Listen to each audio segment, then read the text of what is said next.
जय हिंद प्यारे साथियों। आशा करता हूँ कि आप अच्छे होंगे और मन लगा के पढ़ रहे होंगे। मैं मिस्टर कुमार स्वागत करता हूँ आपका आपके अपने एजुकेशन बायर सिविल सर्विसेज यूट्यूब चैनल में।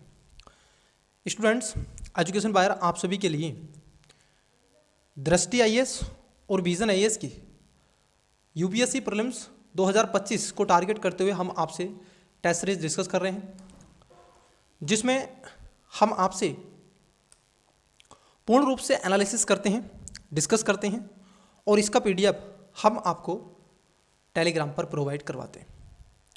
प्यारे बच्चे, ये जो टेस्ट है ये आपका फुल लाइन टेस्ट है, जिसमें आपके polity, economy, history, geography, science and tech, ecology, environment से क्वेश्चन पूछे जाएंगे और 30% इसमें करंट अफेयर आपसे पूछा जाएगा। अगर आप भी हमारे एजुकेशन बायर सिविल सर्विस यूट्यूब चैनल पर पहली बार आए हैं और चैनल को सब्सक्राइब नहीं किया है तो कर लीजिएगा, वीडियो को लाइक कर दीजिएगा, दोस्तों के साथ में शेयर कर दीजिएगा। स्टूडेंट्स, इसका हमने आपसे पार्ट 1 आपको उपलब्ध करा दिया है। आज हम इसके पार्ट नंबर जो आपका सेकंड है इसमें आपसे चर्चा करेंगे। और अब तक दृष्टि आईएएस के हमने आपसे 11 टेस्ट डिस्कस कर दिए हैं, विजन आईएएस के 9 टेस्ट और सीसैट के आपसे 4 टेस्ट डिस्कस कर दिए हैं। उन सभी का पीडीएफ आपको इंस्टा पर मिल जाएगा, जिसका लिंक डिस्क्रिप्शन में देके रखा है। अन्यथा आप जा करके एजुकेशन बायर सिविल सर्विस के नाम से अगर सर्च भी करेंगे तब भी वो आ जाएगा।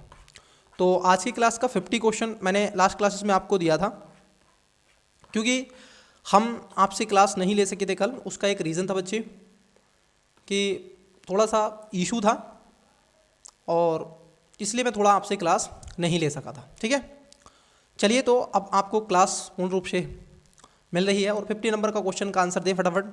ये कह रहे हैं वन्यजीव अपराध नियंत्रण ब्यूरो मतलब कि WCCV के संदर्भ में निम्नलिखित कथनों पर विचार कीजिए।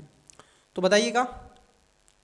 ऑप्शन नंबर ए है पहला, मतलब एक स्टेटमेंट पहला है कि यह संगठित वन्यजीव अपराधों और वन्यजीव प्रजातियों के अवैध व्यापार से निपटने के लिए जिम्मेदार है। नंबर 2, ये भारत में लुप्तप्राय प्रजातियों के अंतर्राष्ट्रीय व्यापार पर कन्वेंशन मतलब कि साइट्स को लागू करने के लिए नोडल प्राधिकरण के रूप में कार्य करता है। उपर्युक्त कथनों में से कौन सा या से सही है या फिर है? ऑप्शन नंबर ए केवल 1, बी केवल 2, सी 1 और 2 दोनों, डी ना तो 1 ना ही 2। आई होप कि आपने इसका करेक्ट आंसर दिया होगा। देखिए, पहले स्टेटमेंट की बात कर लें तो यह है एकदम सही है, क्योंकि यह संगठित वन्यजीव अपराधों और वन्यजीव प्रजातियों के अवैध व्यापार से निपटने के लिए जिम्मेदार है। आपको बता दें कि जो आपका वन्यजीव अपराध नियंत्रण जो ब्यूरो है ये पर्यावरण, वन एवं जलवायु परिवर्तन मंत्रालय के तहत काम करता है। एक तरीके से वैधानिक निकाय है। क्या है ये? एक वैधानिक निकाय है। और ये जो काम करता है ये काम करता है ministry of environments, forest and climate change. ठीक है, ministry of environment, forest and climate change, तो इसके तहत ये काम करता है। तो पहला स्टेटमेंट यहाँ पर सही है। वहीं अगर हम देखें दूसरा स्टेटमेंट तो दूसरा भी सही है। ये खासतौर पर जो साइट्स है, ठीक है, उसके लेकर के जो अंतर्राष्ट्रीय व्यापार पर समन्वय बनाने का प्रयास करता है, ठीक है, उन पर लागू किया गया एक प्राधिकरण के रूप में काम करता है। तो करेक्ट आंसर हो जाएगा ऑप्शन नंबर सी, 1 और 2 दोनों। नेक्स्ट क्वेश्चन आपकी स्क्रीन पर है, 51 क्वेश्चन। बताइएगा इसका करेक्ट आंसर क्या हो जाएगा। चलिए, ये पूछा है आपसे निम्नलिखित स्थलों पर विचार कीजिए। अब देखो इजी है, क्योंकि ये पूछ रहे हैं भारत में उपरोक्त में से कितने स्थल यूनेस्को की विश्व धरोहर जो स्थल सूची है उसमें शामिल किए गए हैं। ठीक है, जो विश्व धरोहर स्थल सूची है उसमें कितने स्थल शामिल हैं। देखिए बच्चे, उसमें अब तक भारत के 43 स्थल शामिल हैं, जिसमें से अगर हम देखें तो 35 जो हैं, 35 स्थल जो आपके आर्ट एंड कल्चर से रिलेटेड है। ठीक है, और वहीं हम देखें तो 7 की बात कर लें तो नेचुरल है। ठीक है, और एक आपका मिक्सिड है। अब मिक्सिड कौन सा है? मिक्सिड में आप कहेंगे जो आपका राजस्थान का जो हवा महल है, ठीक है, वो इसके अंतर्गत आता है। तो आपसे पूछा क्या है? अब ये पूछ रहे हैं आपसे काजीरंगा राष्ट्रीय उद्यान, दूसरे में कह रहे हैं ग्रेट हिमालयन नेशनल पार्क, तीसरे में कह रहे हैं केवलादेव राष्ट्रीय उद्यान और चौथे में कह रहे हैं पेंच राष्ट्रीय उद्यान। अब प्यारे बच्चे, इसका राइट आंसर आप कमेंट्स में दें, इसमें कितने सही हैं। ठीक है, पेयर वाला क्वेश्चन है ये, कितने सही हैं। अब देखो आपको क्या करना है, इसका आंसर एक कमेंट्स में देना है। आंसर तो देना ही है, लेकिन इसके साथ साथ आपको बताना है काजीरंगा नेशनल पार्क किस स्टेट में है, ग्रेट हिमालयन नेशनल पार्क किस स्टेट में है ये आप बताएंगे, केवलादेव राष्ट्रीय उद्यान किस स्टेट में है ये बताएंगे, और पेंच राष्ट्रीय उद्यान किस स्टेट में। चलिए एक एक करके बात करते हैं। देखो काजीरंगा नेशनल पार्क की बात कर लें तो प्यारे बच्चे ये इसके अंदर शामिल है और ये 1985 में इसको शामिल किया गया है, ठीक है। वहीं ग्रेट हिमालयन नेशनल पार्क की बात कर लें तो ये 2014 में इसको शामिल किया है। केवलादेव राष्ट्रीय उद्यान की अगर हम बात कर लें तो यह भी यूनेस्को की विश्व धरोहर सूची में शामिल है, ठीक है, तो ध्यान में आपको रखना है। लेकिन अगर पेंच राष्ट्रीय उद्यान की बात कर लें तो ये इसमें शामिल नहीं है। तो कितने हैं? 1 2 3, तो इसमें कितने सही हो जाएंगे? सी, इसमें केवल 3 सही हैं। Got it. नेक्स्ट क्वेश्चन है आपका पॉलिटी से। चलिए आइए देखिए, ये कह रहे हैं कि संविधान संशोधन के संदर्भ में निम्नलिखित कथनों पर विचार करें। पहला स्टेटमेंट है कि संविधान का भाग 21 इससे संबंधित है। दूसरे में संविधान संशोधन विधेयक प्रस्तुत करने के लिए राष्ट्रपति की पूर्व अनुमति आवश्यक है। वहीं तीसरा स्टेटमेंट और है इसमें, ये कह रहे हैं कि राष्ट्रपति न तो विधेयक पर अपनी सहमति रोक सकते हैं और न ही उसे पुनर्विचार के लिए लौटा सकते हैं। तो प्रयोग करते हुए सही आपको बताना है। 1 बी, 1 और 2, सी केवल 3 और डी सभी। बताइएगा इसका करेक्ट आंसर क्या हो जाएगा। चलिए आइए, पूछा है आपसे कि बच्चे यहाँ पर आपसे पूछ रहे हैं संविधान संशोधन मतलब कि कॉन्स्टिट्यूशन अमेंडमेंट। संविधान का एक पार्ट है बच्चे, संविधान का पार्ट नंबर आप देखोगे 20, उसमें आपको ये चर्चा दी गई है। और आर्टिकल आपका 368, ठीक है। तो इसमें 2 तरीके का प्रावधान है, एक है स्पेशल मेजोरिटी है, एक है साधारण। देखो जो विधेयक लाया जाता है, एक होता है साधारण विधेयक से। साधारण विधेयक का मतलब होता है 50% + 1। एक होता है स्पेशल मेजोरिटी से, जिसमें 2/3 होते हैं उपस्थित और आधे राज्यों का बहुमत होता है, ठीक है, 1/2। तो पहला स्टेटमेंट गलत है। दूसरा, अब देखो यहाँ पर क्या है, ये कह रहे हैं राष्ट्रपति की पूर्व अनुमति होती है। नहीं, राष्ट्रपति की पूर्व अनुमति से नहीं लाया जाता है, बल्कि जो पार्लियामेंट के 2 सदन होते हैं, जिसमें आप कहोगे लोकसभा और राज्यसभा, तो वहाँ पर उनके द्वारा इसको लाया जाता है, ठीक है। और राष्ट्रपति की शक्ति इसमें क्या है, जो इसकी अत्यंतकारो निलंब, ठीक है, कारी, ये जो पावर है, वीटो शक्ति है, ये इसकी क्या हो जाती है, 0 हो जाती है, मतलब कि शून्य हो जाती है, ठीक है। राष्ट्रपति की पूर्व अनुमति से लाने वाले जो विधेयक होते हैं, जैसे किसी स्टेट का नाम परिवर्तन करना है, उसको बाउंड्री को बढ़ाना है, घटाना है, जो आर्टिकल 2 और 3 पढ़ते हो, तो तब लाया जाएगा, 3 में खासकर। और बजट जो होता है, ठीक है, बजट जो होता है वो राष्ट्रपति की पूर्व अनुमति पर आता है, लेकिन संविधान संशोधन विधेयक नहीं आता। इस पर इसकी शक्ति क्या हो जाती है, 0 हो जाती है। तीसरा स्टेटमेंट है कि राष्ट्रपति न तो विधेयक पर अपनी सहमति रोक सकते हैं और न ही उसे पुनर्विचार के लिए लौटा सकते हैं। बिल्कुल सही बात है। और ध्यान रखना, जो आपका कॉन्स्टिट्यूशन अमेंडमेंट होता है, ठीक है, क्योंकि आपने देखा होगा ज्वाइंट सेशन बुलाने का राइट्स है किसको, राष्ट्रपति को, और उसकी अध्यक्षता कौन करते हैं, इसके जो अध्यक्ष होते हैं वो होते हैं लोकसभा स्पीकर, ठीक है। तो यहाँ पर ज्वाइंट सेशन भी नहीं आता है, ये ध्यान में रखना है, ठीक है। तो यहाँ पर इनकी शक्ति हो जाती है 0/सन्नाटा। तो आप कहोगे महोदय यहाँ पर जो करेक्ट आंसर होगा प्यारे बच्चे, correct answer option number C हो जाएगा, मतलब कि केवल 3 इसमें सही है, पहला गलत है और दूसरा भी गलत है। बताइएगा क्वेश्चन नंबर आपका 53। रामसर स्थल है और स्थान यहाँ पर देखे रखें, 4 स्टेटमेंट है। पहला आप देखोगे कांजली वेटलैंड हिमाचल प्रदेश, दूसरा रुद्रसागर झील त्रिपुरा, तीसरा काजूबेली पक्षी अभ्यारण्य केरल और सांडी पक्षी अभ्यारण्य उत्तर प्रदेश। बताइए कितने सही हैं। गोलू बेटा एक बार और मैं आपसे ये क्या है कि क्वेश्चन करवा चुका हूँ। बताओ बेटा, आपने पहले क्या किया था, गलत आंसर दिया था, पूछा था। चलिए आइए देखो, भारत में अगर हम देखें जो रामसर वेटलैंड साइट की बात कर लें, आपने सुना होगा रामसर सम्मेलन के बारे में, ठीक है, रामसर सम्मेलन के बारे में सुना होगा। तो अभी आप देखोगे क्या है कि 14 अगस्त 2024 को भारत के अंदर 85 रामसर कन्वेंशन की सूची रखी गई। लेकिन प्यारे बच्चे अभी बिहार के 2 और हुए हैं, तो टोटल कितने हो गए हैं, ध्यान रखेंगे 87। ये इसको डाटा को नोट डाउन कर लीजिएगा, टोटल कितने हैं वेटलैंड भारत में, 87 हैं, ठीक है, इसको ध्यान में रखना है। एरिया इन्होंने ठीक ठाक कवर करके रखा है। उसके साथ साथ आप देखोगे इंटरनल, मतलब कि जो स्थलीय क्षेत्रों में रामसर वेटलैंड्स ज़्यादा हैं भारत में। यहाँ पर पहला स्टेटमेंट कह रहे हैं कि जो आपकी कांजली वेटलैंड जो है हिमाचल प्रदेश में नहीं, ये हिमाचल प्रदेश में नहीं है, बल्कि ये आप देखोगे पंजाब में है, पीजे पंजाब में, तो पहला गलत है। रुद्रसागर जो झील है ये त्रिपुरा में है, बिल्कुल सही है। काजूवेली पक्षी अभ्यारण्य कह रहे हैं केरल में, नहीं, ये काजूवेली जो केरल में नहीं है बच्चे, क्योंकि आप देखोगे ये खास तौर पर तमिलनाडु में है। कहाँ पर है, तमिलनाडु में। तो यहाँ पर तीसरा सी, ये गलत है। तीसरा सांडी पक्षी अभ्यारण्य जो है ये उत्तर प्रदेश में, ये बात एकदम सही हो जाएगी, और उत्तर प्रदेश के हरदोई जिले में है, ठीक है। तो आर्द्रभूमि गंगा वाले क्षेत्र के मैदान में ये जाना जाता है। तो यहाँ पर आपका दूसरा सही है और चौथा सही है, और बाकी के गलत है। पूछा कितने सही हैं, तो 2 सही है, राइट आंसर हो जाएगा option number B. Got it. चलिए, इन सब के अलावा आपको ये भी पता होगा कि रामसर अंतर्राष्ट्रीय महत्वपूर्ण आर्द्रभूमियां हैं, जिसे रामसर कन्वेंशन के तहत वर्ष 1971 में जो ईरान का रामसर शहर है, और 1 फरवरी सॉरी 1 फरवरी 1982 से भारत ने इस पर काम करना स्टार्ट किया है, तो ये भी ध्यान में आपको रखना है। नेक्स्ट क्वेश्चन है आपका, आपकी स्क्रीन पर आपको क्वेश्चन विजिबल तो हो ही रहा है। देखिए ये कह रहे हैं जैव विविधता हॉटस्पॉट। देखिए आपने जब भारत को देखा है और भारत के बारे में समझा है तो जैव विविधता हॉटस्पॉट, तो भारत में कितने हॉटस्पॉट हैं, हम इंडिया का मैप बना लेते हैं, ड्रॉ कर लेते हैं ताकि आपको कुछ चीज़ें मिल सकें।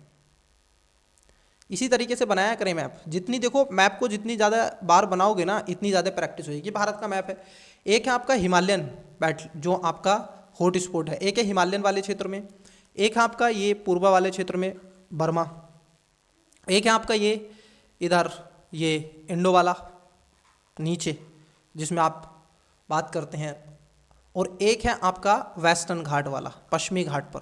तो ये भारत में कितने हैं, 4 आप देखोगे हॉट स्पॉट हैं, बायोडाइवर्सिटी हॉट स्पॉट।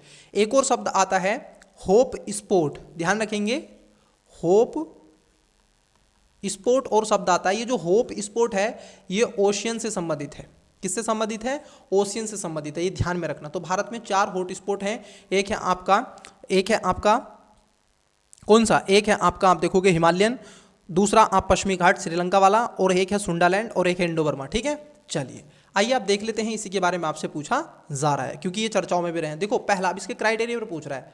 पहला स्टेटमेंट है कि जैव विविधता हॉट स्पॉट में स्थानीय रूप से संवहनीय पौधों की कम से कम 1500 प्रजातियां होनी चाहिए। बात एकदम सही है, बिल्कुल होनी चाहिए। दूसरे में कह रहे हैं इसने अपने मूल पर्यावास का कम से कम 70% हिस्सा खो दिया हो, ये भी बात सही है।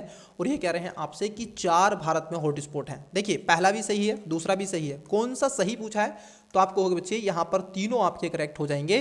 Correct answer option number D हो जाएगा। Got it. नेक्स्ट क्वेश्चन आपकी स्क्रीन पर, और ये कह रहे हैं आपसे निम्नलिखित में से कितने प्राथमिक प्रदूषण हैं, प्राथमिक प्रदूषण, ठीक है, प्राइमरी जो पोल्यूटेड कौन से हैं। ठीक है, पहला है कार्बन मोनोऑक्साइड, दूसरा है सल्फर डाइऑक्साइड, तीसरा है ओजोन और चौथा है पार्टिकुलेट मैटर मतलब कि PM10। और इस पे 2022 में यूपीएससी के जो प्रीलिम्स है उसमें ये क्वेश्चन आ चुका है। Got it. चलिए देखिए आइए एक एक करके बात करते हैं। देखो प्राइमरी जो पोल्यूशन होते हैं वो खासतौर पर अपने रूप अवस्था में रहते हैं और उन्हीं से ही आगे चलकर सेकेंडरी पोल्यूटेंट बनते हैं। ये कह रहे हैं कार्बन मोनोऑक्साइड, यस बच्चे कार्बन मोनोऑक्साइड आप देखोगे पहला ये आपका क्या है, यह आपका कार्बन मोनोऑक्साइड जो है ये खासतौर पर प्राइमरी पोल्यूटेंट है। सल्फर डाइऑक्साइड ये भी है, और ओजोन ये आप देखोगे द्वितीय है मतलब कि सेकेंडरी है, तो ये आपका गलत है। पार्टिकुलेट मैटर PM10 और PM2.5 ये सब इसमें आएंगे। ठीक है, सेकेंडरी की बात कर लें तो सेकेंड में आपका O3 आ जाएगा और एक आ जाता है पैन। ठीक है, इसको ध्यान में रखना। प्राइमरी के साथ साथ पार्टिकुलेट मैटर आते हैं तो इनको भी थोड़ा सा आपको ध्यान में रखना है। ठीक है, चलिए उसके बाद नेक्स्ट क्वेश्चन की तरफ बढ़ें। चलिए नेक्स्ट क्वेश्चन की तरफ बढ़ते हैं। तो यहाँ पर पूछा है कितने प्राथमिक प्रदूषण है, तो आपको हो गए 3 है, 1 2 4। नेक्स्ट इंग्लिश वाले बच्चे करेक्ट आंसर दें, 50 नंबर का क्वेश्चन। ठीक है, क्योंकि ये टेस्ट सीरीज आपको इंग्लिश हिंदी दोनों में प्रोवाइड करवाई जा रही है। सेकंड 51 52 कॉन्स्टिट्यूशन अमेंडमेंट पर क्वेश्चन था, रेफरेंस के बारे में पूछा है, उसके क्या क्या क्राइटेरियाज हैं। The presidents can neither withhold an assent to bill no return it for reconsideration. ठीक है, बताइएगा रामसर साइट्स के बारे में क्वेश्चन था। 53 54 ये बायोडाइवर्सिटी हॉट स्पॉट के बारे में था, और ये आपके how many of the above are primary pollutants इनके बारे में क्वेश्चन था। चलिए नेक्स्ट क्वेश्चन की तरफ बढ़ते हैं। क्वेश्चन आपको स्क्रीन पर दिख रहा है, 56 नंबर है, कन्वेंशन है और ये उद्देश्य दे के रखे हैं। चलिए एक एक करके बात करते हैं। देखो पहले में कह रहे हैं आपसे कि बेसल कन्वेंशन परिसंकट में अपशिष्टों के व्यापार को विनियमित करने के लिए लाया गया है। कौन, बेसल कन्वेंशन। देखो ये बात एकदम सही है, इसको नियंत्रित करने के लिए जो अपशिष्ट हैं क्योंकि खतरनाक चीज़ें हैं तो इनको रोकने के लिए लाया गया था, सीमा पर जो गतिविधियां। दूसरे में कह रहे हैं स्टॉकहोम कन्वेंशन। देखो स्टॉकहोम कन्वेंशन इसमें स्थायी कार्बनिक प्रदूषकों के लेकर के POP जो है उसमें कमी करने के लिए इसको लाया गया था। ये कह रहे हैं रोटरडैम कन्वेंशन। रोटरडैम कन्वेंशन पारे को नहीं है, पारे के लिए है मिनीमाता। कौन सा है, मिनीमाता कन्वेंशन है, तो ये तीसरा गलत है।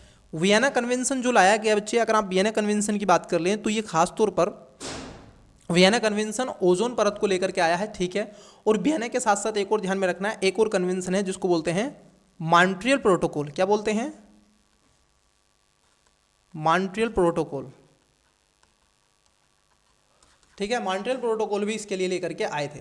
तो यहाँ पर क्या हो जाएगा, देखो तीसरा जो स्टेटमेंट है ये आपका गलत हो जाएगा, पहला, दूसरा और चौथा सही हो जाएगा। कितने सही सुमेलित आपसे पूछा है, तो आप देखो कितने सही सुमेलित हैं इसमें, करेक्ट आंसर हो जाएगा ऑप्शन नंबर सी, इसमें केवल 3 स्टेटमेंट आपके सही हैं। नेक्स्ट क्वेश्चन, बेहतरीन क्वेश्चन आपसे पूछा गया है कि प्राय जलवायु वार्ताओं में उल्लिखित अनुकोष की स्थापना किस ढांचे के तहत की गई। मतलब कि जो आपका आप देखोगे जब डेवलपिंग देशों के लिए, अंडर डेवलपिंग देशों के लिए, डेवलप्स जो कंट्रीज हैं उन्होंने अनुकूलन कोष की स्थापना की थी, UNF ट्रिपल सी याद होगा, रियो समिट याद होगा, रियो समिट, इसको अर्थ समिट भी कहते हैं, ठीक है। तो ये भी आपको ध्यान में होगा। बताइएगा किस में है, क्योटो प्रोटोकॉल, पेरिस समझौता, सतत विकास के लिए एजेंडा 2030 और ये पूछा है आपका किगाली संशोधन। बताइएगा, चलिए आपने इसका करेक्ट आंसर दिया होगा। देखिए अनुकूलन जो कोष है बच्चे, क्योंकि रियो सम्मेलन हुआ था 1992 में, तो उसके बाद में 2001 में ये चीज़ें आई थी प्रोटोकॉल के तहत, जो क्योटो प्रोटोकॉल है इसके तहत इसको बनाया गया था जलवायु फ्रेमवर्क को लेकर के 2001 में UNF ट्रिपल सी के माध्यम से, ठीक है। और ध्यान में रखना क्योंकि क्योटो प्रोटोकॉल जो हुआ था, ये जो क्योटो प्रोटोकॉल है बच्चे ये आपका हुआ था 1997 में, ठीक है। और 6 फरवरी ध्यान रखना, ये जो आपका क्योटो प्रोटोकॉल है ये 16 फरवरी 2005 से लागू हुआ, ठीक है। बाकी की अगर आप इसको पढ़ोगे तो इसमें बहुत डेप्थ में चीज़ें मिलती हैं, इसके लिए एक अलग से सेपरेट क्लास होगी तो उसमें आप उस चीज़ को देखेंगे, ठीक है। तो यहाँ पर हो जाएगा करेक्ट आंसर ऑप्शन नंबर आपका ए, क्योंकि ये रिवीजन के साथ साथ आपकी एक आप देखोगे टेस्ट है जिस पर हम आपसे चर्चा कर रहे हैं।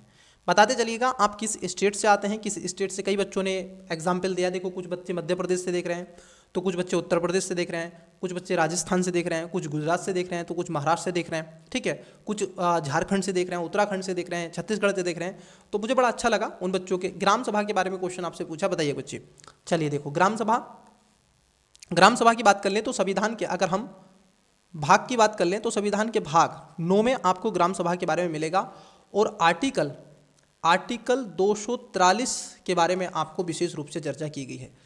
संविधान के अगर आप अनुसूची की बात कर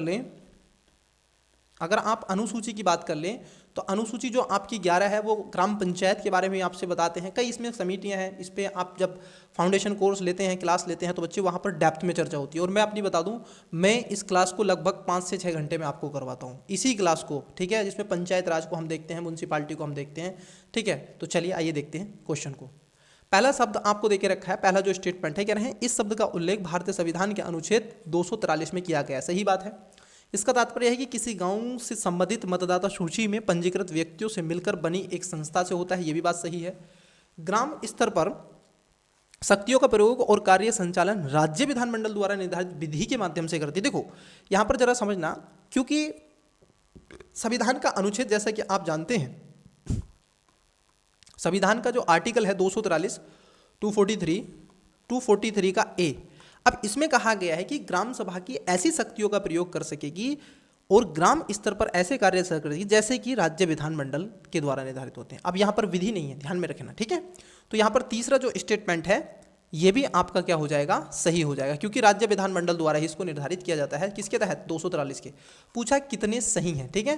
तो आप देखोगे पहला सही है, दूसरा सही है, तीसरा सही है, तो इसमें सभी सही हो जाएंगे। Correct answer option number D हो जाएगा। नेक्स्ट क्वेश्चन को पहले समझ लेते हैं, फिर उसके बाद में ऑप्शंस नीचे हैं, पहले हम क्वेश्चन को यहीं पर सोल्व करते चलेंगे। जलवायु परिवर्तन पर अंतर सरकारी पैनल, मतलब कि IPCC के संबंध में निम्नलिखित कथनों पर विचार कीजिए। देखो IPCC जो एक पैनल है, ये एक तरीके से वैज्ञानिक पैनल है। क्या है, वैज्ञानिकों का एक ये पैनल है, और ये वैज्ञानिक क्या करते हैं, ये अर्थ के बारे में अपनी आप देखोगे रिसर्च करते हैं ये, ठीक है। ये क्या करते हैं, अध्ययन करते हैं, रिसर्च करते रहते हैं, किसके बारे में, IPCC के बारे में। तो इसकी क्या थी, आप देखोगे स्पेशल जो आपकी 6 असेसमेंट जो इसकी रिपोर्ट आई थी उसको लेकर के क्वेश्चन पूछा गया है। पहला स्टेटमेंट है कि इसकी स्थापना 1988 में संयुक्त राष्ट्र पर्यावरण, मतलब कि जो आप देखोगे यूनाइटेड नेशन एनवायरनमेंट प्रोग्राम के द्वारा और वर्ल्ड मेट्रोलॉजिकल डिपार्टमेंट के द्वारा, मतलब कि जो ऑफिस है उसके द्वारा की गई है, बिल्कुल ऑर्गेनाइजेशन के द्वारा। और ये जो UNEP है, UNO का एक क्या है, अंग के रूप में जाना जाता है। दूसरे में कह रहे हैं कि आईपीसीसी की छठी आकलन रिपोर्ट में वैश्विक तापमान में वृद्धि 1.5 डिग्री सी तक सीमित रखने के लिए वर्ष 2050 तक शुद्ध शून्य उत्सर्जन प्राप्त करने पर जोर दिया गया। ये बात एकदम सही है। देखो अब यहाँ पर एक शब्द है, कब तक? आकलन वैश्विक तापमान पर वृद्धि करने के 2050 तक है, ठीक है, शुद्ध शून्य। कब से करना है ये ध्यान में रखना है, ये तब से करना है जब से इंडस्ट्रियलाइजेशन हुआ है, मतलब कि जब से औद्योगिकरण की गतिविधि हुई है तब से इसको रखने का प्रयास किया गया है, ठीक है, 19वीं शताब्दी से। तो यहाँ पर कौन सा सही पूछा है आपसे, तो आप कहोगे दोनों बातें सही हैं, पहला दूसरा, और इसमें राइट आंसर हो जाएगा ऑप्शन नंबर सी। नेक्स्ट, निम्नलिखित में से कौन से जैव भू रासायनिक चक्रों को गैसीय चक्रों के रूप में वर्गीकृत किया गया है? अब देखो मैं आपको ऑब्वियसली बता दूं बच्चे कि ये जो गैसीय चक्र है ना, ये मैंने पढ़ा तो खैर यूपीएससी के दौरान भी, उसकी तैयारी के दौरान, ठीक है, ये भी पढ़ा है, बहुत डेप्थ में पढ़ा है और बच्चों को भी पढ़ाया है। लेकिन इसमें एक है फास्फोरस चक्र, ये मैंने इंटर में पढ़ा था, क्योंकि वहाँ पर हमें क्या होता है कि इंटर में आप सभी बच्चों ने आप देखोगे उसमें एक पाई चार्ट बनाना होता है, तो मैंने फास्फोरस का एक साइकिल बनाया था, लाल फास्फोरस जो होता है, ठीक है, उसको लेकर के, तो ये ध्यान में रखना। तो मेरे तो बहुत अच्छे से। अब यहाँ पर पूछा जा रहा है आपसे जो गैसीय चक्र है वो कौन से, जैसे कार्बन चक्र की बात कर लें तो कार्बन चक्र क्या है बच्चे, आपका एक गैसीय चक्र होता है, ठीक है, कार्बन आपको स्पेस में देखने के लिए मिलेगा। तो कार्बन चक्र एक तरीके से आप देखोगे, क्योंकि इसमें वायुमंडलीय महासागरों में जीवित जीवों के बीच में कार्बन डाइऑक्साइड के रूप में CO2 आदान प्रदान करने में और प्रकाश संश्लेषण ये चीज़ें होती रहती हैं, ठीक है। तो इसका तो आंसर हो जाएगा, पहला तो स्टेटमेंट सही है, ठीक है। दूसरे में कह रहा है नाइट्रोजन चक्र। देखो नाइट्रोजन क्या है, ये हमारे आप देखोगे वायुमंडल में आपको देखने को मिलेगा, N2 के फॉर्मेट में मिलता है, ठीक है। और इससे क्या होता है, इसकी स्थिरीकरण होती है नाइट्रोजन को, और ये अमोनिया जैसे उपयोग के रूप में परिवर्तित करके इसको नाइट्रीकरण करके विनाइट्रेट जैसे, और ये फिर नाइट्रोजन क्या होता है, नाइट्रेट के रूप में पेड़ पौधे इसको लेते हैं, फिर उसके बाद में फिर प्रोसेस करके वो चला जाता है, फिर से ये चक्कर चलता रहता है। सल्फर, अगर देखें सल्फर की बात कर लें, सल्फर डाइऑक्साइड को ऐसी कई ज्वालामुखी गतिविधियों से जीवाश्म ईंधन के जलाने से वायुमंडल में उत्सर्जित होता है, फिर ये गैसों के माध्यम से पुनः पृथ्वी की सतह पर पुनः चक्रित होता रहता है, तो ये बात सही है। लेकिन फास्फोरस चक्र आप देखोगे ये एक अवसादी चक्र है, ठीक है, ये चट्टानों में आपको मिलता है। तो यहाँ पर तीसरा गलत है, पहला दूसरा चौथा सही है, तो तीसरा गलत है, तो मतलब पहला दूसरा चौथा 20 का करेक्ट आंसर हो जाएगा। एक बार अपने स्तर पर नोट्स अपने रिवाइज कर लीजिएगा, ठीक है, ये चक्र से भी क्वेश्चन पूछते हैं। 61 नंबर है, हालिया जन समाचारों में पद रहे हैं। देखो अब ये तो इजी सा है, इसका आंसर तो मुझे चाहिए आपसे, क्योंकि ये चर्चाओं में, चलो मैं ही बताता हूँ, नहीं तो आप कहोगे सर आपने दे दिया आंसर। कई बच्चे कहते हैं सर ये आप ही सोल्व करवाया करो, फिर गधों मैं ही करवा दूँगा सब कुछ, फिर आप ही क्या करोगे। मेरा राइट बनता है बोलने का, कुछ चीज़ें मैं ऐसे बोलूँगा तो आपको पुश करेंगे वो, ठीक है कि नहीं।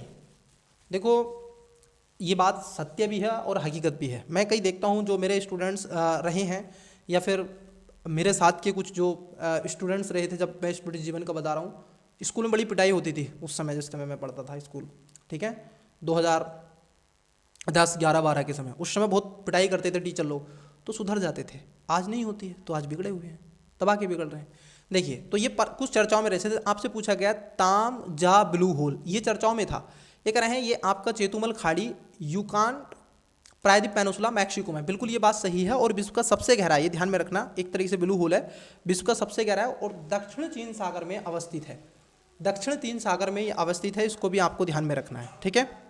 इसको योलेग ब्लू होल भी इसको कहते हैं, ठीक है, ड्रैगन होल के नाम से जाना जाता है, ये ध्यान में रखना, याद रखना इस चीज़ को। जो दूसरा जो है, दूसरा पहला तो ये है, और दूसरा जो है आपका वो चाइना वाला है। इसमें कह रहे हैं हम्बोल्ट ग्लेशियर, देखो एंडीज पर्वत श्रृंखला, ये चिली में नहीं है बच्चे, ये वेनेजुएला में है। किसमें है, वेनेजुएला, ये आपको वेनेजुएला में मिलेगा, तो ये ध्यान में रखना। और इसके लगभग इसमें 6 ऐसे माउंटेन थे, 5 तो इसके क्या हो चुके हैं, पिघल गए हैं, जो एक है वो बचा है, और ये भी जा रहा है। तो यूपीएससी यहाँ से पूछ सकती है, गलत हो जाएगा आपका।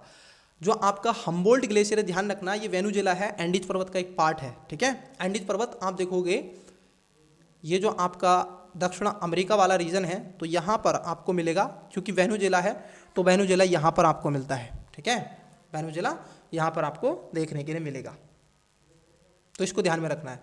वहीं अगर हम तीसरे स्टेटमेंट की बात करें, कह रहे हैं मोना लाओ ज्वालामुखी। देखो मोना लाओ ज्वालामुखी इंडोनेशिया में नहीं है बच्चे, ये आपकी जो है हवाई द्वीप पर है, हवाई जो आइलैंड है, आइसलैंड है, ये उस पर अवस्थित है। तो यहाँ पर तीसरा भी गलत है, इसमें केवल एक सही है। कितने सही पूछा था, केवल एक सही है। नेक्स्ट नेक्स्ट की तरफ बढ़ रहे हैं, बताइएगा correct answer. Adaptation fund of often, बताइएगा करेक्ट आंसर कौन सा है। 58 ये ऑप्शन है, 59 ये ऑप्शन हैं, 60 classification S gases cycle, recently in news location. चलिए देखिए, क्वेश्चन पूछा जा रहा है आपसे नगर पालिकाओं को लेकर के। क्वेश्चन क्या है, नगर पालिका ठोस अपशिष्ट लैंडफिल से मीथेन उत्सर्जन को कम करने में वायो कवर के उपयोग के संदर्भ में निम्नलिखित कथनों पर विचार कीजिए। किसके बारे में है, वायो कवर। अब आइए एक एक स्टेटमेंट करके पढ़ते हैं। देखो जरा, ये कह रहे हैं आपसे कि वायो कवर लैंडफिल कवर है और जिन्हें मीथेन के सूक्ष्म जीवों के ऑक्सीकरण को बढ़ावा देने के लिए डिजाइन किया गया है। बिल्कुल सही बात है। दूसरे में कह रहे हैं कि वायो कवर के रूप में उपयोग की जाने वाली खाद्य सामग्री में पारंपरिक लैंडफिल मृदा की तुलना में सूक्ष्म जीवी मीथेन की खपत अधिक होती है। ये भी सही है। तीसरे में कह रहे हैं वायो कवर की दक्षता पूर्ण रूप से खाद्य सामग्री में मौजूद पोषण कारकों पर निर्भर करती है। ये भी बात सही है। तो आपसे पूछा क्या है, कौन से सही हैं बच्चे, तो यहाँ पर तीनों आपके सही हो जाएंगे, तो डी इसका करेक्ट आंसर हो जाएगा। नेक्स्ट क्वेश्चन पूछा गया है आपका, आप देखोगे ये क्वेश्चन सेम यही क्वेश्चन 2018 में यूपीएससी ने पूछ लिया बच्चे प्रीलिम्स में, ठीक है, इसको ध्यान में रखना है। क्वेश्चन क्या है, संयुक्त राष्ट्र मरुस्थलीकरण रोकथाम अभिसमय जो लाया गया था, और ये खासतौर पर जब अर्थ समिट हुआ था, ठीक है, जिसको रियो समिट के नाम से भी जाना जाता है, रियो या फिर अर्थ समिट हम कहेंगे, रियो। तो जो आपका 1992 में हुआ था, तो उसी से निकल के आया था, जिसको सीबीडी कहते हैं। क्या कहते हैं, सीबीडी कहते हैं, ठीक है। तो इसी का एक ये पार्ट के रूप में आता है। उस समय इसमें 5-6 निकले थे, तो एक उसी में से सीबीडी का ये पार्ट है। तो देखो ये कह रहे हैं आपसे, पहला स्टेटमेंट क्या है, यूएनसीसीडी वर्ष 1992 में रियो डी जेनेरियो में किए गए शिखर सम्मेलन, जिसको पृथ्वी शिखर सम्मेलन में अपनाए गए 3 अभियानों या अभिसमूहों में से एक है। ये बात एकदम सही है कि ये इसमें से एक माना जाता है, इसमें कोई दोहराग्रह नहीं है, ठीक है। तो पहला स्थान आपका सही है। दूसरे में कह रहे हैं आपसे कि यूएनसीसीडी के पक्षकारों के सम्मेलन के 16वें सत्र, जिसमें आप देखोगे कोप 16 का विषय जो था बेहतर भविष्य के लिए सतत प्रबंधन की। देखो यहाँ पर ये जो हो जाएगा, दूसरा जो स्टेटमेंट है ये सही नहीं है, क्योंकि यहाँ पर अवर लैंड अवर फ्यूचर की बात की गई है। किसकी बात की गई है, अवर लैंड अवर फ्यूचर, ये ध्यान में रखना। और ये जो हुआ था अभी हाल ही में जो 16वां इसका शस्त्र हुआ था, 16वां जो सम्मेलन हुआ था, कोप 16 जो हुआ था, आप देखोगे 2024 में हुआ था, ये आपको पता ही है, ठीक है। और ये कहाँ पे हुआ था, 2024 में हुआ था। तो ये ध्यान रखना, सऊदी अरब के रियाद में हुआ था। कहाँ पर हुआ था, सऊदी अरब के रियाद में हुआ था, ठीक है। तो यहाँ पर दूसरा जो स्टेटमेंट है, ये जो दूसरा स्टेटमेंट हो जाएगा, ये आपका गलत हो जाएगा, ठीक है। दूसरा स्टेटमेंट आपका बच्चे क्या हो जाएगा, गलत हो जाएगा। पहला स्टेटमेंट इसमें सही है, तो दूसरा स्टेटमेंट गलत है। देखते हैं एलिमेंट मेथड लगेगा क्या। देखो दूसरा स्टेटमेंट गलत है और पहला सही है, तो आंसर बी नहीं है और डी नहीं है, क्योंकि यहाँ पर 2 है। तीसरा देखते हैं, यूएनसीसीडी का कोप 16 सऊदी अरब के रियाद में आयोजित हुआ, और ये पहली बार था कि जिसके माध्यम से पूर्व में यूएनसीसीडी का कोप आयोजित किया गया। ये बात ध्यान रखना, ये बात एकदम सही है। और ये 2024 से आप देखोगे 2 दिसंबर से ये 3 दिसंबर तक के बीच में चला था 2024 में, ठीक है। तो तीसरा स्टेटमेंट सही है, तो 1 और 3 इसका करेक्ट आंसर हो जाएगा। Got it. नेक्स्ट, रामसर अभिसमय और भारत में आर्द्र भूमि संरक्षण के संदर्भ में निम्नलिखित कथनों पर विचार कीजिए। फिर से देखो क्वेश्चन आ गया वेटलैंड को लेकर के। अब इसका आंसर आपको बताना है, क्योंकि मैंने इसी क्लास में अभी आपको क्वेश्चन करवाया है। तो क्वेश्चन नंबर 64 का कमेंट्स करें राइट आंसर, वेटलैंड कन्वेंशन। पहला है कि भारत में आर्द्र भूमि अभिसमय 1 फरवरी 1971 से लागू हुआ। कब से हुआ था, मैंने आपको बताया था, याद होगा, 1980।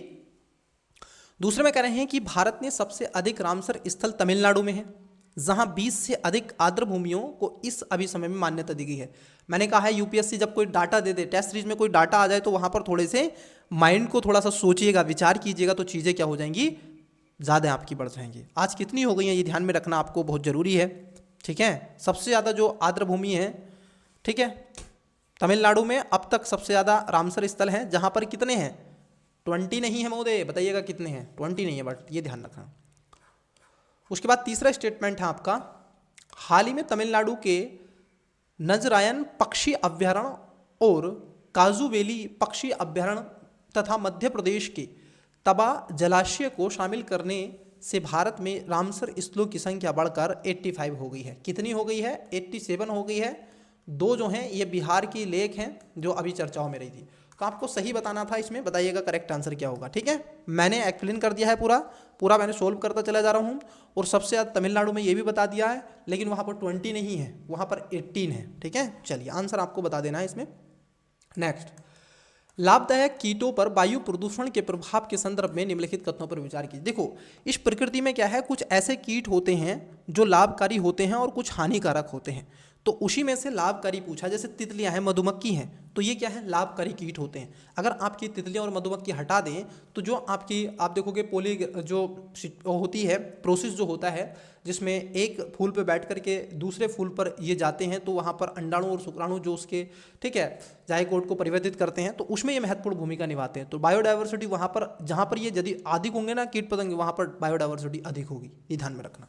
तो पहला है, वायु प्रदूषण के उच्च स्तर के संपर्क में आने पर मधुमक्खियों और तितलियों जैसे कि परागणकर्ताओं की भोजन खोजने की क्षमता अत्यधिक कम हो जाती है, क्योंकि प्रदूषण होगा तो उससे उनकी जो होगी दृश्यता, जो विजिबिलिटी होगी, वो भी आप देखोगे कम हो जाएगी। और लगभग माना जाता है कि साइंटिफिक ये डाटा है कि 39% के आसपास इनमें गिरावट आ जाती है, ठीक है। ये ध्यान में रखना है परागण करने में।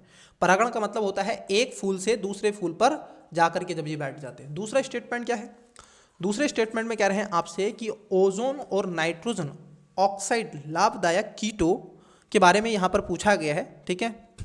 तो इसमें क्या है, 1 सेकंड रुकिएगा, वो क्वेश्चन ही थोड़ा सा टेक्निकल, मैंने इसको बोला है कि यार इसको करो एक बार सही, पता नहीं क्यों हो जाता है ये। ओजोन और नाइट्रोजन ऑक्साइड लाभदायक कीटों द्वारा पुष्पों सहवासी या शिकार का पता लगाने के लिए उपयोग किए जाने वाले गंध पथ को बाधित करता है। देखो इससे क्या होगा, जब ज़्यादातर ये मात्रा बढ़ जाएगी जिसमें नाइट्रस ऑक्साइड है, परागण और भोजन, ये वास्तविक से आप देखोगे, क्योंकि इनसे क्या होता है, वायु की गुणवत्ता में क्या हो जाता है, कम सांद्रता भी होती है। ओजोन प्रदूषण में सबसे हानिकारक पाया जाता है, जिससे लाभकारी कीटों को पनपने की क्षमता लगभग 35%, कितना, 35% तक कम हो जाती है, ठीक है। तो दूसरा भी स्टेटमेंट सही है। तीसरा स्टेटमेंट क्या कह रहा है, ये कह रहे हैं वायु प्रदूषण, वायु प्रदूषण लाभदायक कीटों और फसल को नष्ट करने के लिए कीटों जैसी एफिसड, एफिडस दोनों को प्रभावित करता है। देखो बच्चे, होता क्या है कि क्योंकि न केवल इनको प्रभावित करता है, ये मानव को भी प्रभावित करता है, ठीक है। तो इसमें प्रत्यक्ष या अप्रत्यक्ष रूप से उसके संपर्क में आते हैं, तो ये चीज़ें होती हैं, तो ये ध्यान में आपको रखना है, ठीक है। तो तीसरा भी सही है, पूछा सही, तो तीनों बातें यहाँ पर सही है। जब ऐसे क्वेश्चन आए ना, बस उनको समझो, पढ़ो कि उनका साइड इफेक्ट वास्तव में पड़ेगा या फिर इसमें बकवास कर रहा है, तो आप पाओगे कि पढ़ता ही है बच्चे, ठीक है। तो प्रदूषण का तो आप देखो ये बहुत ज़्यादा सेंसिटिव एरिया होता जा रहा है, तो यहाँ से क्वेश्चन बनेंगे। भारत में संपत्ति अधिकारों के बारे में पूछा गया है, ठीक है। उत्तराधिकार अधिनियम के बारे में पूछा गया। ये पॉलिटी से क्वेश्चन है, बेहतरीन क्वेश्चन है, ठीक है, बताइएगा। देखो, संपत्ति का अधिकार संविधान के अनुच्छेद 301 के तहत संवैधानिक अधिकार कर दिया गया। अब जरा समझना, एक यहाँ पर एक होता है आपका कानूनी अधिकार और एक है आपका संवैधानिक अधिकार और एक है आपका फंडामेंटल अधिकार।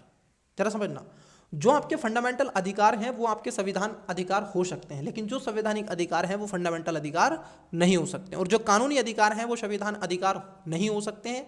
ये ध्यान में रखना, ठीक है, ये ध्यान में रखना है। अब देखो, संपत्ति का अधिकार की बात यहाँ पर की जा रही है, तो पहला सही है, एक संवैधानिक अधिकार है। संवैधानिक अधिकार का मतलब होता है जब उसकी चर्चा संविधान में की गई हो। पहले कहाँ था, ये ध्यान होगा आपको, ये संविधान के आर्टिकल आप देखोगे 19 का क्लोज नंबर जो ए है, इसका एक पार्ट हुआ करता था, लेकिन हुआ क्या, 44वें संविधान संशोधन के माध्यम से इसको यहाँ से भी निकाला, यहाँ पे भी था इसकी चर्चा, ठीक है, संपत्ति का, और इसके साथ साथ आर्टिकल जो 31 था उसमें था। तो जब 44वां संविधान संशोधन हुआ, आपका 1978 में फिर इसको संविधान के आर्टिकल 300 का मतलब कि ए में और भाग 12 में इसको डाला गया। तो आज ये क्या बना दिया गया, संवैधानिक अधिकार है, ठीक है, और ये आज आपका कानूनी अधिकार भी है, ठीक है, आप इसको लेंगे, आपकी संपत्ति रखी जाएगी। दूसरे में कह रहे हैं कि संविधान के अनुच्छेद 39 भी राज्य को वितरणात्मक न्याय सुनिश्चित करने के लिए किसी भी निजी संपत्ति को अधिग्रहण करने की पूर्व आप देखोगे पूर्ण विधायी शक्ति प्रदान की गई है। यहाँ पर जरा समझना, जो दूसरा स्टेटमेंट है, क्योंकि ये भी सही है, क्योंकि संविधान के आर्टिकल, और ये किस में है, ये किस में बात कर रहे हैं, ये आपके डीपीएसपी में बात कर रहे हैं। डीपीएसपी मतलब कि संविधान का पार्ट कितना है, 4, आर्टिकल किससे कितने तक है, आर्टिकल 36 से 51 तक इनके बारे में चर्चा है। कहाँ से लिए गए हैं, आयरलैंड के संविधान से लिए गए। तो यहाँ पर देखो उसी में से एक आर्टिकल है आपका ये 39। अब ये 39 बाद में जोड़ा गया था, 40 जो सेकेंड अमेंडमेंट लाया गया था 1976 का, तब उसको जोड़ा गया था। तो यहाँ पर क्या है, स्टेट को ये कहा गया कि सामुदायिक भौतिक संसाधनों का स्वामित्व और नियंत्रण इस प्रकार किया जाए ताकि इसको सार्वजनिक हिताय के रूप में आए, सर्जन सुखाय सर्वजनिक हिताय के रूप में रखा जाए, मतलब कि सबका साथ सबके विकास की बात की जाए। वैसे ही अगर आपको पता होगा जब 25वां संविधान संशोधन हुआ था 1971 में, तो उसमें जो आर्टिकल 31 का सी था उसमें समानता और स्वतंत्रता के मूल अधिकारों के आधार पर ही जो आर्टिकल 39 का सी, बी और सी, इसके तहत अधिनियमित और कानूनों को वैधानिक चुनौतियों के रूप में प्रदान किया गया। तो ये बातें एकदम सही है, यहाँ पर तीसरा स्टेटमेंट भी सही है और आपका दूसरा स्टेटमेंट भी सही है, ठीक है। तो ये पूछा आपसे कौन सा सही है, तो आप कहोगे सर पहला, दूसरा, तीसरा, मतलब कि right answer option number D. आइए नेक्स्ट क्वेश्चन की तरफ बढ़ते हैं, लेकिन इंग्लिश वाले बच्चे बताइएगा करेक्ट आंसर क्या है आपका। म्युनिसिपल सॉलिड वेस्ट के बारे में पूछा गया है, जो लैंडफिल है, ये इसके स्टेटमेंट है, ये इसके ऑप्शंस हैं। यहाँ पर पूछा गया आपसे united nation convention to combat desertification UNCCD के बारे में, ये इसके स्टेटमेंट है और ये इसके ऑप्शंस हैं। वहीं पूछा गया आपसे रामसर साइट है। अब इसका आंसर आपको क्या करना है, कमेंट्स करना है, सॉल्यूशन के साथ में बताना है कि सर ये इसका आंसर ऐसे ये है, ठीक है। 1 फरवरी 1971 नहीं है, 2020, ठीक है, बताइएगा। अब सब मैं बता दूँ तो फिर बचेगा क्या, 85 नहीं है, 2 मैंने अभी बताया था आपको क्लास में, इसी में बताया। नेक्स्ट 65, बेनिफिशियल जो आपके इंसेट होते हैं उन पर कैसे पोल्यूशन का प्रभाव पड़ता है, इंपैक्ट के बारे में पूछा है, एयर पोल्यूशन के, ठीक है। ये इसके स्टेटमेंट है 3 और ये इसके ऑप्शंस हैं। 66, property right in India, Bharat में जो संपत्ति का अधिकार है उसके बारे में पूछा गया है, ये 3 स्टेटमेंट है, ये इसके ऑप्शन से बताइएगा। आइए यहाँ पर पूछा जा रहा है आपसे, क्वेश्चन है आपका संयुक्त राज्य अमेरिका को टारगेट करते हुए, और ये चर्चाओं में ध्यान रखना समय अभी हाल ही में क्या है, ट्रंप जी ने सबका ध्यान आकर्षित कर लिया अपनी ओर, तो ध्यान में रखेंगे। देखिए संयुक्त राज्य अमेरिका और भारत में राष्ट्रपति के निर्वाचन प्रक्रिया, अब देखो कई बार क्या है ना, यहाँ से क्वेश्चन बने हैं 2021, ठीक है, 2019 और भी पहले यूपीएससी ने क्वेश्चन कंपेयर करके पूछे हैं, ठीक है, प्रीलिम्स में ध्यान रखेंगे, राष्ट्रपति को या वहाँ के विधायिका को लेकर के, तो बड़ा सेंसिटिव जोन है और इस समय चर्चाओं में, तो जरूर पढ़ें बच्चे, ठीक है। आइए देखते हैं क्वेश्चन क्या है। देखो क्वेश्चन है आपका, संयुक्त राज्य अमेरिका और भारत के राष्ट्रपति के निर्वाचन प्रक्रिया के संबंध में कथनों पर विचार करें। देखो संविधान का एक आर्टिकल आपने पढ़ा होगा, निर्वाचन, देखो निर्वाचन जो संविधान का आर्टिकल है, आर्टिकल नंबर आपका 54, वो कहता है निर्वाह कार्य योजना, तो निर्वाचन, योग्यताएं, कार्यकाल, शपथ और महाभियोग, ठीक है। वो सारी चीज़ें मैं आपको बताता चलूंगा, जैसे ही क्लास लूंगा तो इसमें बताएंगे। देखो अब ये कह रहे हैं पहला कि संयुक्त राज्य अमेरिका के निर्वाचन मंडल में निर्वाचन और मनोनीत दोनों सदस्य होते हैं, जबकि भारत में निर्वाचन मंडल में केवल संसद एवं राज्य विधानमंडल के निर्वाचन सदस्य होते हैं। देखो बच्चे यहाँ पर जरा समझना, इन्होंने जो बात यहाँ पर बोली है, भारत की अगर हम बात कर ले तो भारत में संसद और राज्य की विधानसभा हो, जिसमें दिल्ली और पुडुचेरी सहित केवल आप देखोगे इसमें निर्वाचित जो सदस्य होते हैं, इलेक्टेड मेंबर होते हैं, इसमें नॉमिनेट मेंबर कदापि नहीं होते हैं। इसने कहा है संसद केवल राज्य विधानसभाओं के निर्वाचन सदस्य होते हैं, ये ध्यान में रखना है यहाँ पर, ठीक है, ये ध्यान में रखना। और ये क्या कर रहे हैं, यहाँ पर क्या कर रहे हैं, ये इन्होंने क्या कहा है, अमेरिका में निर्वाचन मंडल में मनोनीत दोनों सदस्य होते हैं, जबकि भारत में निर्वाचन मंडल में केवल संसद और राज्य विधानसभाओं के, ठीक है, इसमें सदस्य शामिल होते हैं। जरा देखो अमेरिका की बात कर लें, क्योंकि अमेरिका में क्या होता है ना, निर्वाचन मंडल में मनोनीत सदस्य नहीं होते, ध्यान में रखना, जो नॉमिनेट मेंबर होते हैं वो नहीं होते हैं, जितने भी इलेक्टेड मेंबर होते हैं वो उसमें वोट करते हैं, तो ये गलत है। दूसरे में कह रहे हैं संयुक्त राज्य अमेरिका में राष्ट्रपति के निर्वाचन के लिए अधिकांश राज्यों में विनर टैक्स ऑल अप्रोच अपनाई जाती है, जबकि भारत में एकल संक्रमणीय मत पद्धति के माध्यम से अनुपातिक प्रतिनिधित्व पद्धति का उपयोग किया जाता है। अब देखो यहाँ पर ये बात सही है, दूसरा जो स्टेटमेंट है एकदम सही है, ठीक है, ये बिल्कुल साफ साफ ऐसी जो लैंग्वेज है भारत के संविधान की और उनके संविधान की वो लिखी है। तो पूछा है कौन सा सही है, तो इसमें बी राइट आंसर हो जाएगा, ठीक है। चलिए, वहीं अगर पूछे आपसे तो उपराष्ट्रपति के में इलेक्शन में जो होता है वहाँ पर दोनों वोट करते हैं, यहाँ पर इलेक्टेड और आपके नॉमिनेट दोनों करते हैं। राष्ट्रपति में केवल और केवल जो इलेक्टेड मेंबर होते हैं, निर्वाचित जो सदस्य होते हैं वही होते हैं। आइए क्वेश्चन नंबर है नेक्स्ट, जल अधिनियम 2024 के संदर्भ में निम्नलिखित कथनों पर विचार करें। पहला, इसने पूर्ववर्ती जल प्रदूषण निवारण और नियंत्रण अधिनियम 1974 का स्थान लिया है। 2, यह अधिनियम के तहत कुछ अपराधों के लिए दंड में वृद्धि करता है, उन्हें असंज्ञेय और संयोजनीय बनाता है, जबकि उल्लंघन के लिए कठोर मौद्रिक दंड आरोपित करता है।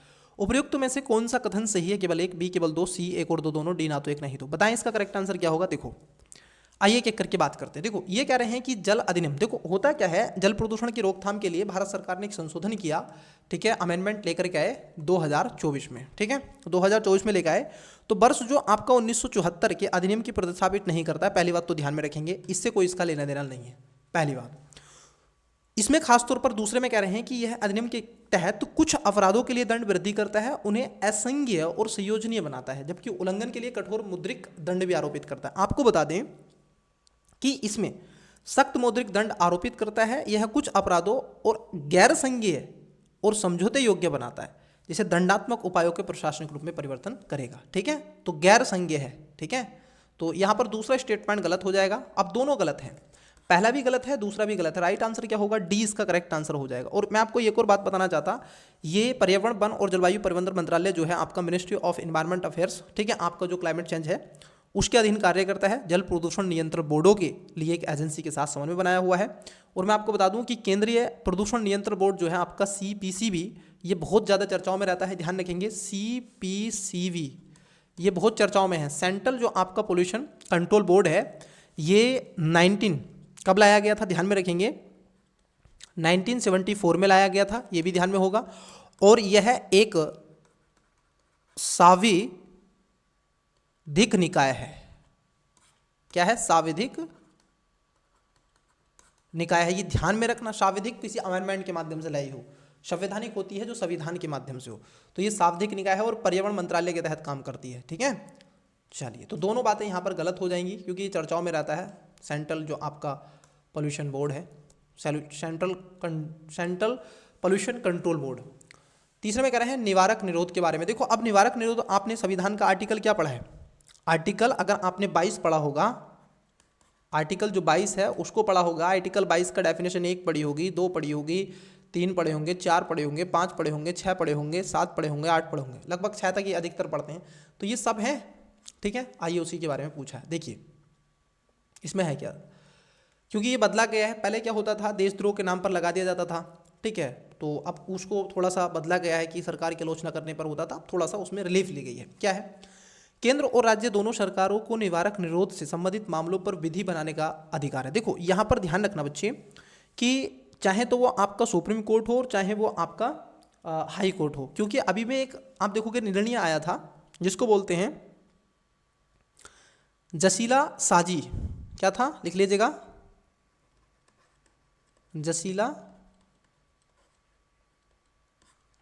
जसीला साजी बनाम भारत संघ, यूनियन ऑफ इंडिया। ये यू है बच्चे, ये यू है, ठीक है। ये 2024 था। अब इसमें क्या है, सुप्रीम कोर्ट ने निवारक निरोध के लिए कुछ नए मानक निर्धारित किए हैं। अब उसी पर क्वेश्चन पूछा है। पहला कह रहे हैं कि केंद्र और राज्य दोनों सरकारें निवारक निरोध से संबंधित मामलों पर विधि बना सकती हैं, बात एकदम सही है। दूसरे में कह रहे हैं कि निवारक निरोध के तहत गिरफ्तार किए गए किसी भी व्यक्ति को यात्रा समय को छोड़कर 24 घंटे के अंदर निकटतम मजिस्ट्रेट के समक्ष पेश किया जाना चाहिए। अब देखो ये देखो यहाँ पर देखो यूपीएससी की तरह इन्होंने क्वेश्चन बनाया, ध्यान रखना। पहला स्टेटमेंट आपका करंट अफेयर का डाल दिया और दूसरा स्टेटमेंट आपका बेसिक डाल दिया। बताइए अब यहाँ पर क्या है, आपका बेसिक और करंट अफेयर दोनों तैयार होना चाहिए, तब आप पॉलिटी का क्वेश्चन कर सकते हैं, अन्यथा पॉलिटी का क्वेश्चन भी आप छोड़ जाएंगे, फिर आपको पता ही नहीं होगा। जब आप इसको नहीं पढ़ोगे, जो आपका जसीला साजी जो आपका केस है, ठीक है, जब आप इसको नहीं पढ़ोगे तो कैसे आप कर सकते हो, फिर आपको पता ही नहीं होगा। तो इसलिए अपडेटिंग रहना यूपीएससी के एस्पिरेंट्स को, टीचर को, एजुकेटेड एज मेंटर, ठीक है, बहुत जरूरी होता है। तो दूसरा स्टेटमेंट आप देखोगे गलत है बच्चे, क्योंकि इसमें 24 घंटे के समय को इंक्लूड किया गया है, ना कि छोड़ के बात की गई है। तो दूसरा स्टेटमेंट गलत है। अब देखते हैं यहाँ पर, अच्छा तीसरा स्टेटमेंट और है, तो देखो दूसरा तो गलत है, तो आंसर आपका डी तो होगा नहीं। संविधान के अनुच्छेद 22 जो कि निवारक निरोध से संबंधित भारतीय नागरिकों और विदेशी दोनों पर लागू होता है। ध्यान रखना, ये वो आर्टिकल है जो दोनों पर लागू होता है, ठीक है, शत्रु देश पर, मित्र देश पर, सब पर लागू होता है, ठीक है। तो इसका 1 और 3 आंसर हो जाएगा बी। कुछ ऐसे फंडामेंटल राइट्स हैं जो केवल भारतीयों को मिले हुए हैं, उसमें से आप देखोगे 15, 16, 19, 29 और 30, ये वो आर्टिकल है जो केवल ओनली आप लगा करके कहोगे ये केवल इंडियंस को या फिर इंडियन सिटीजन को है, और बाकी के वो इंडियन सिटीजन्स को भी हैं लेकिन वो फॉरेनर को भी मिलते हैं। तो राइट आंसर हो जाएगा option number B. Next question की तरफ बढ़ते हैं। आइए, ये पूछा गया विशेष अनुमति याचिका, स्पेशल जो आपकी लीव पिटीशन है उसके बारे में पूछा गया, और ये संविधान के आर्टिकल 136 के तहत आती है, और इसका सबसे ज़्यादा यूज करते हैं पॉलिटिशियन, सबसे ज़्यादा यूज करते हैं, ठीक है, आम नागरिक तो नहीं करता है इसका यूज, ठीक है। आइए देखते हैं। देखिए, ये कह रहे हैं विशेष अनुमति याचिका, स्पेशल लीव पिटीशन, सर्वोच्च न्यायालय को संविधान के अनुच्छेद 136 के अंतर्गत सैन्य अधिकरणों को छोड़कर भारत के किसी भी न्यायालय या फिर अधिकरण के निर्णयों के विरुद्ध अपील सुनने की अनुमति देता है। जरा बच्चे समझना, यहाँ पर कहा गया है कि सैन्य व्यवस्था को अगर छोड़ दी जाए, ठीक है, उसके बाद में जो भी है सब पर लागू होता है, तो बात सही है, क्योंकि सैनिक जो मामले होते हैं वो वहाँ की न्यायालय के जो सैन्य न्यायालय होता है उसमें ही सुनवाए जाते हैं।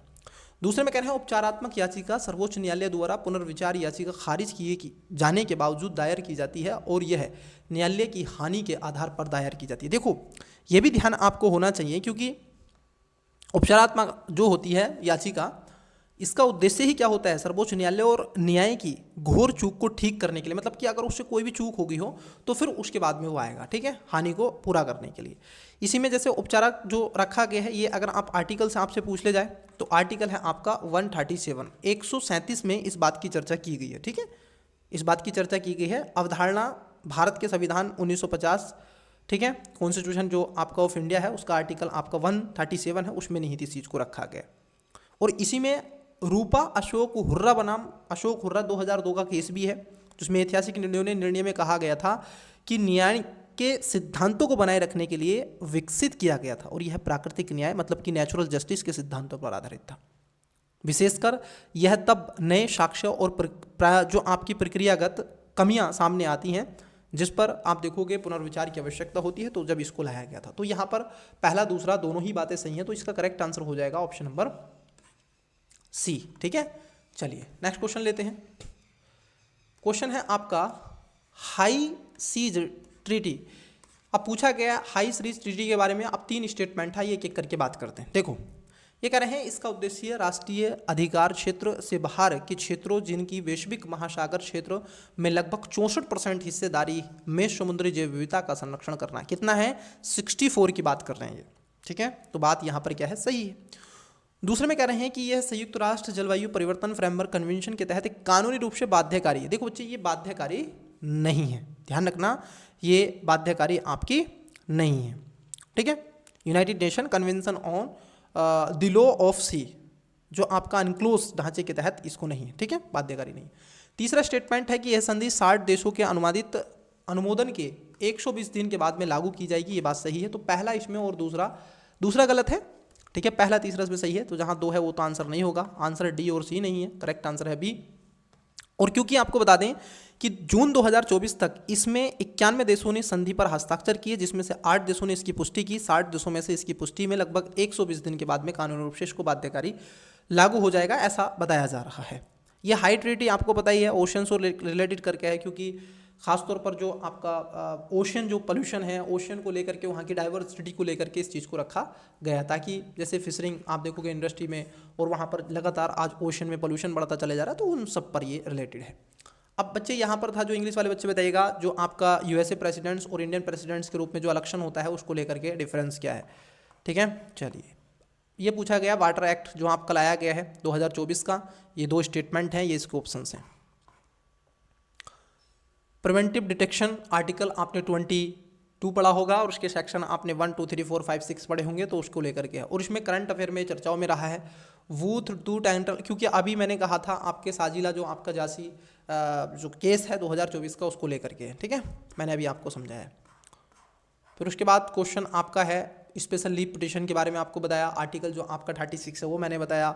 जो आपके आप देखोगे यूक्रेटिव जो पिटिशन डलती है, उपचारात्मक पिटिशन जो आपकी होती है सुप्रीम कोर्ट में, उसको लेकर के भी मैंने आपको बताया। अशोक खुर्रा जो 2002 का केस है उस पर चर्चा करी, और आर्टिकल जो आपका 137 है उस पर भी मैंने आपसे डिस्कस किया। ये इसके ऑप्शन हैं।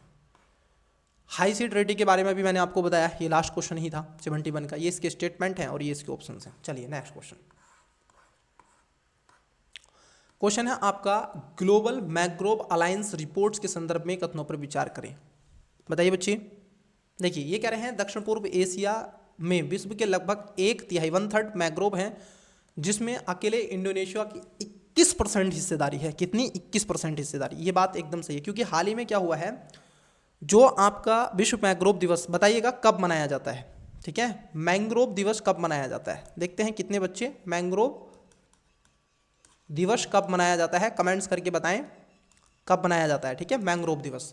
अब देखो अभी हाल ही में क्या हुआ है, तो ये मनाया गया, तो वहाँ पर वैश्विक जो आपका ग्लोबल मैंग्रोव जो आपका अलायंस बनाया गया है, तो उसमें 2024 में इसने अपनी रिपोर्ट प्रकाशित की है।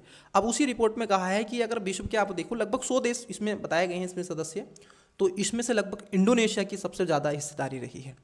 दूसरे स्टेटमेंट में कह रहे हैं कि भारत में पश्चिम बंगाल में सबसे बड़ा मैंग्रोव क्षेत्र है, और उसके बाद में गुजरात का। पश्चिम बंगाल का सुंदरबन डेल्टा वाला रीजन है, ठीक है, सबसे ज़्यादा ध्यान में रखेंगे, क्योंकि भारत में खासतौर पर पारिस्थितिकी तंत्र में विश्व की सर्वाधिक जैव विविधता वाला देश भी है, और कुल लगभग 5746 प्रजातियां हैं, जिसमें से 4822 जंतु हैं। लगभग 84% प्रजातियां, आप ऐसे याद कर लें, 84% आप ध्यान रखें। तो यहाँ पर दोनों बातें सही हैं, तो सी इसका करेक्ट आंसर हो जाएगा। नेक्स्ट क्वेश्चन है आपका, जलीय ऑक्सीजन में कमी। आप देखोगे एक्वेटिक जो आपका डी ऑक्सीजेशन के संदर्भ में पूछा है। अब जलीय ऑक्सीजन एक गलत ऑक्सीजन होता है, और माना जाता है कि लगभग 22% ऑक्सीजन होता है। अब ये क्यों हो रहा है, इसकी कई चीज़ें हैं, ठीक है, और ऑक्सीजन से कमी होगी तो आपको पता है मेल न्यूट्रिशन, आपका जो कोरल लीफ है उनकी मृत्यु होना शुरू हो जाती है। तो कई चीज़ें देखने के लिए मिलेंगी। अब देखो इसमें क्या है, क्यों हो रहा है ऐसा। पहला है कि जलीय ऑक्सीजन में कमी एक प्रमुख कारण उर्वरकों पर अत्यधिक प्रयोग करके, जिसके कारण पोषक तत्वों में कमी होने के साथ शैवालों में वृद्धि होती है। अब उससे क्या होता है, जैसे इसमें कमी होगी, शैवालों में वृद्धि होगी, तो उसके चलते ये चीज़ें मिलेंगी। मैंग्रोव को लेकर के एक प्रोग्राम भी याद आ गया, 2023 में भारत सरकार लेकर के आई थी अपने बजट में, मिस्टी प्रोग्राम, ठीक है, ध्यान में रखना उसको। तो पहला स्टेटमेंट एकदम सही है, क्योंकि 1960 के दशक से अब तक महासागरों में लगभग 2% तक ऑक्सीजन की कमी हो चुकी है। कितनी? 2%। कब से हुई है ये? 1960 से 1960 से, ठीक है, 1960 से अब तक, ठीक है, ये हो चुकी है। तो ये बात एकदम सही है, तो पहला सही है। दूसरे में कह रहे हैं कि ग्लोबल वार्मिंग का जलीय ऑक्सीजन की कमी पर कोई प्रत्यक्ष प्रभाव नहीं पड़ता। जरा समझना, इन्होंने कहा है कि कोई ऐसा प्रभाव आपको देखने के लिए नहीं मिलेगा, जबकि ये बात गलत हो जाती है, क्योंकि इस पर डायरेक्ट और इनडायरेक्ट दोनों तरीके से पड़ता है। क्योंकि तापमान में परिवर्तन से जल में घुलित ऑक्सीजन के स्तर में कोई प्रभाव नहीं पड़ता। ये गलत है, क्योंकि आप देखोगे ग्रीन हाउस गैसों के कारण बढ़ते हुए तापमान से जलीय ऑक्सीजन को घुलनशील में कमी आ जाती है, क्योंकि हीट होगा, पानी हीट होगा, तो जो जलीय ओशन जो आपको देखोगे डिजोल्व जो ऑक्सीजन है वो बाहर निकलेगी। आपने जब पानी गर्म किया है, कभी कभी हॉट वाटर आपने किया है, सभी बच्चे करते हैं, तो आपने देखा उसमें बुलबुले होते हैं पानी में, ऊपर उठते हैं, वो क्या उठ रहा है, उसमें से ऑक्सीजन निकलती है बच्चे, वो ऑक्सीजन निकलती है। तो उससे क्या होता है ना, ये सतह पर आप देखोगे स्थिरीकृत गर्म परतें बनने से ऑक्सीजन गहन क्षेत्रों तक नहीं पहुंच पाती है, और इस प्रकार ऑक्सीजन में आप देखोगे कमी होती है। तो ये बात एकदम सही है। तो दूसरा वाला जो स्टेटमेंट है, दूसरा जो स्टेटमेंट है ये गलत है। सही पूछा है, पहला सही है, तो ए इसका करेक्ट आंसर हो जाएगा। नेक्स्ट, हाल ही में संकटग्रस्त प्रजातियों के वर्गीकरण, मतलब कि आप देखोगे ये पूछा गया है नील कुंजरी। अब ये चर्चाओं में रहा है सर, नील कुंजरी जो है ये चर्चाओं में रहा है, क्योंकि ये वेस्टर्न घाट में आपको मिलता है, और 12 वर्ष में एक बार आपको देखने के लिए मिलेगा, ठीक है। खासतौर पर ये कह रहे हैं नील कुंजरी पश्चिमी घाट में एक स्थानीय झाड़ी वाला पौधा है, जो प्रत्येक 12 वर्ष में एक बार खिलता है और दिखता है। ये बात एकदम सही है, ठीक है, 12 वर्ष में एक बार ही दिखता है। इसमें यारकोड, शेवराय हिल्स आदि क्षेत्रों में आपको देखा जाएगा। पूर्वी घाट पर भी थोड़ा है, लेकिन पश्चिमी घाट पर ज़्यादातर ये मिलता है, ठीक है।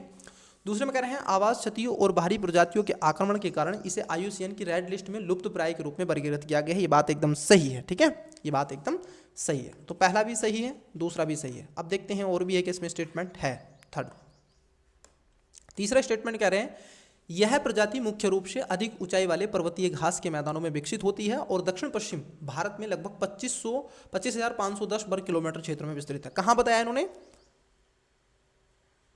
पर्वतीय घास के मैदानों में विकसित होती है। कहां? दक्षिण पश्चिम में होती है। इनका कहना है कि जो दक्षिण पश्चिम वाला रीजन है वहां पर ये खास तौर पर आपको देखने के लिए मिलेगी और लगभग ये 25,510 वर्ग किलोमीटर के एरिया में है। लगभग 220 वर्ग किलोमीटर आप कहोगे और 14 पारिस्थितिक क्षेत्रों में से 34 उप किस्में मिलती हैं इसमें, और जिसे अधिकांश नीलगिरी, मन्नार की खाड़ी, अन्नामलाई के पहाड़ी क्षेत्र में। तो तीनों सही हैं। यहाँ पर पूछा कौन सा सही है, तो डी इसका राइट आंसर हो जाएगा। नेक्स्ट क्वेश्चन इजी है और आज की क्लास का लास्ट क्वेश्चन है, क्योंकि मेरी तबीयत अभी भी थोड़ी सी ठीक नहीं है, ठीक है, नहीं तो मैं आपकी क्लास फुल लेता। तो आज की क्लास में इतना ही रहने दूंगा, बट क्वेश्चन आपके लिए एक 75 नंबर क्वेश्चन का आंसर आपको ही देना है। आइए क्वेश्चन पढ़ देते हैं।